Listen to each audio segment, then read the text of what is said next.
Now, it was a totally different second half. The Saints erupted for 19 unanswered points. They just won the Class 5A state title 29-21. They're getting the trophy right now. An amazing season, a perfect season. We've seen all across the country this week, from the NBA to the WNBA and even the MLB and other professional sports organizations.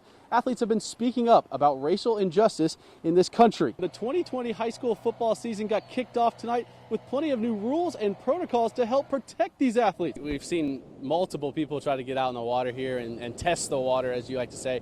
You know, not going too far out, probably ankle to knee-high depth. We're out here at Jag Day, and as you can see, fans are pretty excited, but I think it's the players that might be more excited. Friday nights under the lights will look a whole lot different on football fields this year, but what about up in the stands? Well, high school bands across Baldwin County are preparing to make it sound just the same. But with those two games in the books, we've got two teams heading to the next round of playoffs. Saraland is going to take on Spanish Fort in a rematch.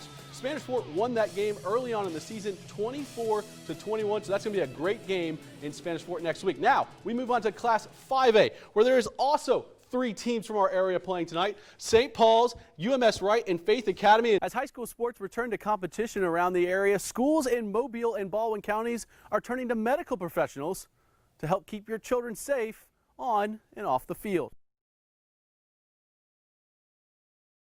Well, here at the state title games, you're guaranteed to see amazing plays, exciting moments, and have lasting memories. But one of those amazing things to see happens before the game even kicks off.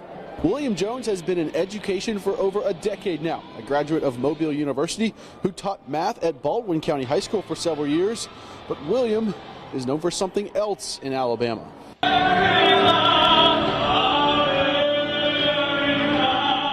That's his voice. He's from Daphne, I'm from Daphne, and I heard him sing.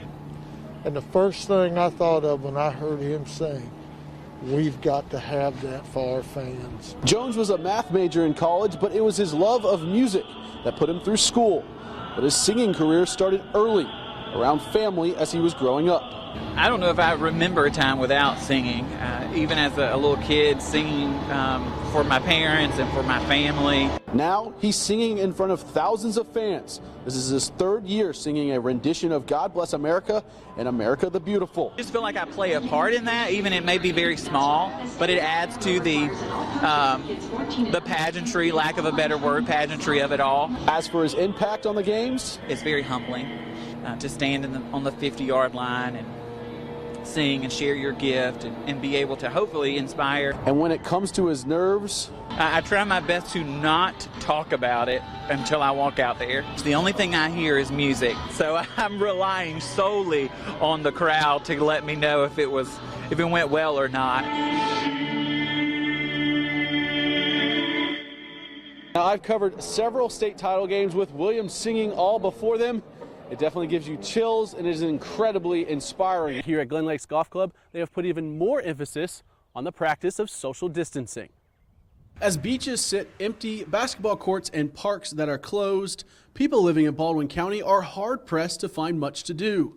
One option is to hit the links. A lot of people coming out, bringing their kids out to take a break during the day, and some new players that have not played golf, because this is one of the few things that you can do right now. Everything is closed, the restaurants, the movie theaters, everything's closed. So they look forward to coming to the golf course and seeing their friends. The process of keeping everyone safe starts well before the golfers ever tee it up. Only allowing 4 people in the clubhouse at one time. There are sanitation methods that we're using on the golf carts, where we're sanitizing all steering wheels, seats, gear shifts before a golf cart goes out for everyone's safety. And for some snowbirds like Nancy Schuster, who have been playing golf for over 30 years now, staying here in Alabama was the only option. There's nothing to go home to. There is no golf course. So we're hoping the golf course stays open here, and we're hoping everybody follows all the rules and regulations so that we will stay open. Golfers are limited to one person a golf cart, and they will find something different as they make their way around the course. Take the flags out. We don't touch the flags. There's no sand buckets on the company carts. And stopping by the Bunker Cafe, that's no longer an option. After golf, we usually would go in and have a beverage, and some conversation. Now, sometimes everybody just goes home. The 2020 high school football season got kicked off tonight with plenty of new rules and protocols to help protect these athletes. But there's still plenty of risks being taken out on the football field. High school football is giving players the chance to return to a little bit of normalcy during the coronavirus era. As the games get started this weekend, preventing the spread of the virus is the #1 priority. So before the pads go on, temperatures have to be taken and any possible symptoms monitored. From all summer long, with us recording temperatures and monitoring the kids constantly to make sure that they're healthy when they report to us every single morning. Social distancing is hard to do when playing contact sports, and so is wearing a mask.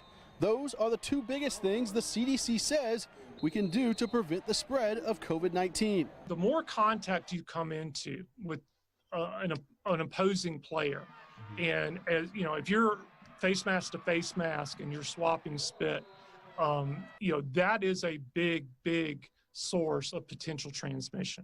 So while following protocols and monitoring the pandemic has given teams across the state the chance to play this fall, there's still plenty of risks that the players are taking.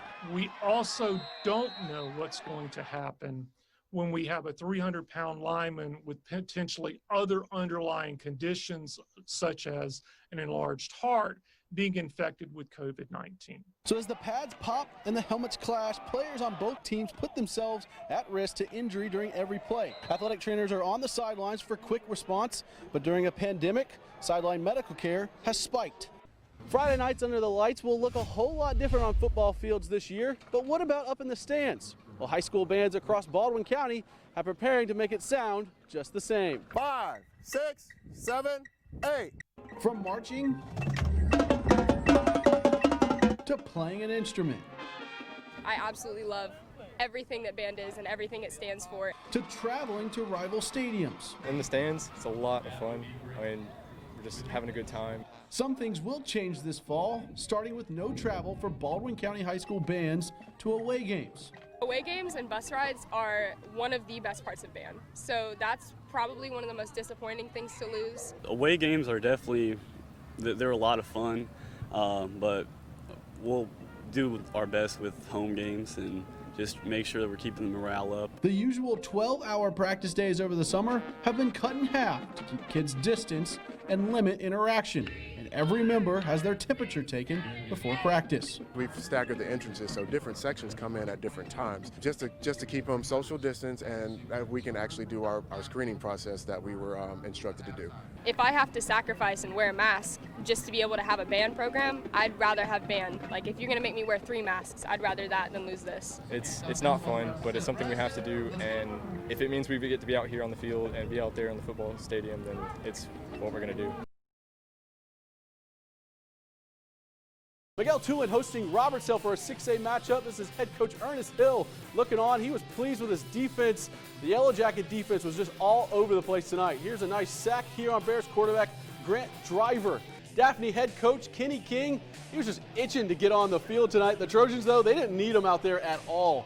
Baker and Fairhope getting together in the lone 7A game of the night. But it's a big one between these two schools with playoff positioning on the line. This is going to be Hornet quarterback Landon Larrys finds Tyler Jones up the seam, and the big man, look at him rumble. Wolves deep in their own territory. The Lions aren't just playing lights out. Stay with me here. One by one, the lights went out at Lad Peoples Stadium. Look at this complete darkness in the stadium. Don't adjust your set. The game was delayed for almost 20 minutes. The first time in 4 years the battle for the belt was not won by the road team, as the Jags were defeated by the Troy Trojans tonight 37-13 here in Troy, Alabama. A monumental game, as Coach Cottrell put it. The Leopards just fall on the wrong end of it in the Class 3A state title game. Well, Kim, the atmosphere has been just electric. Every game we've covered this week, they've all been electric. They've all lived up to their billing. Now tonight, the Toros are looking to do something that they couldn't do last year, which was win the state title. Last year they came up just short against Oxford. This year, looking to flip the script. Spanish Fort taking the field, looking for redemption in the Class 6A state title game. Toros down 10. The defense, though, turning up the volume. Cash Taylor going to be on a big sack. Toros take over. They need an answer here. Brendan Bird. He's going to hit his big man, Cooper Wilson, and truck stick time.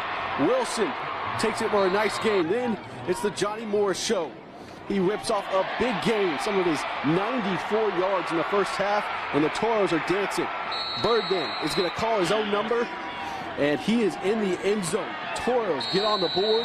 It's 10-7. Then, crazy play here. Indians punting. The punter takes the snap, but his knee was on the ground. Ref rules him down. The Toros take over. Bird will then call his own number. He's going to take it all the way down to the 2-yard line. And well, if it isn't broke, you know the deal. Bird sneaks into the end zone. The Toros flip the script. In the second quarter, they take a 13-10 lead into half. But the second half, the Indians, they controlled the clock, they controlled the ball. They scored late in the fourth quarter to take a 17-13 lead. They added another touchdown to stretch it to 23-13. This game just went final.